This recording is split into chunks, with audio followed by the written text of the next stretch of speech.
13 வயசுல ஒரு பையன் ட்ரக்கு அடிமையாகிறான். அது காரணம் அவங்க அப்பான்னு சொன்னா யாராவது நம்ப முடியுதா? எஸ், 13 வயசு பையனுக்கு ட்ரக் கொடுத்து அவனை ட்ரக் அடிக்ட் ஆகுறாரு. அதுவும் அவங்க அப்பாவே. அப்பா ஆரம்பிக்கிற அவனோட ட்ரக் பழக்கம் கிட்டத்தட்ட 38 வருஷத்துக்கு மேல கண்டினியூ ஆகுது.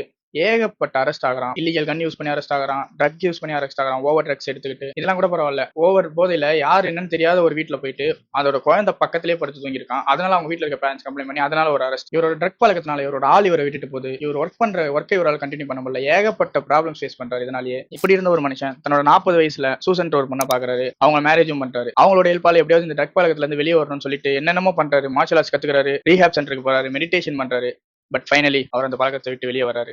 அவர் வேற யாரும் இல்ல, அவர் தான் Robert Downey Junior. Yes, Iron Man. அவர் ஃபர்ஸ்ட் அயன்மேன் கேரக்டர் பண்றதுக்கு வந்து மார்வலே இவர் ரிஜெக்ட் பண்றாங்க. பட் தன்னோட ஃப்ரெண்டு ஜான் ஃபெராரோன்ற அவரோட ஸ்ட்ராங்கான ரெக்கமெண்டேஷனால மார்வல் கம்பெனிக்குள்ள போறாரு. பட் மார்வல் என்னதான் ஏத்துக்கிட்டாலுமே இன்சூரன்ஸ் கம்பெனிக்காரங்க இவர் மேல இன்சூரன்ஸ் பண்ண பயப்படுறாங்க. ஏன்னா இவர் ட்ரக் அடிக்ட் எங்களால இவர் நம்ம இன்சூரன்ஸ் பண்ண முடியும்னு சொல்றாங்க. பட் இருந்தாலும் மறுபடியும் அகைன் அவரோட ஜான் ஃபெராரோன்ற ஒரு ஃப்ரெண்டோட ஸ்ட்ராங்கான ரெக்கமெண்டேஷனால மார்வல் இவர் மேல ஸ்பெஷல் பாண்ட்ன்ற ஒரு விஷயத்தை எடுத்துட்டு வராங்க. மார்வல் தன்னோட மொத்த கம்பெனியும் ராபர்ட் டவுனின்ற ஒரு ட்ரக் அடிக்ட் மேல பணைய வைக்கிறாங்க. பட் அது மிஸ் ஆகல. ராபர்ட் டவுனி ஜூனியர் தி அயன்மேன் சொல்லி ரீபர்த் எடுக்கிறாரு. பெரிய ஃபேன் பேஸ வேர்ல்ட் லெவல்ல பில்ட் பண்றாரு. இன்னைக்கு 300 மில்லியனுக்கு அவர் சொந்தக்காரர். எவ்வளவு கஷ்டத்துல இருந்தாலும் நமக்கு ஜான் ஃபேவர் மாதிரி ஒரு ஃப்ரெண்டோ இல்ல சூசன் மாதிரி ஒரு கேர்ள் ஃப்ரெண்டோ, அதை விட முக்கியமா செல்ஃப் கான்பிடென்ட் இருந்தா போதும், நம்மளால சாதிக்க முடியுன்றதுக்கு ஒரு பெஸ்ட் எக்ஸாம்பிள் தான் நம்ம ராபர்ட் டானி ஜூனியர் தி அயன்மேன். இந்த மாதிரி உங்க லைஃப்ல இருக்க உங்க ஃப்ரெண்ட் இல்ல கேர்ள் ஃப்ரெண்ட் யாருக்காவது இந்த வீடியோவை ஷேர் பண்ணி என்ன எப்போ அயன்மேன் ஆக போறேன்னு கேளுங்க. நான் அடுத்த வீடியோல மீட் பண்றேன். டாடா பை பை மக்களே. வீடியோ பிடிச்சா மறக்காம லைக் பண்ணிட்டுங்க.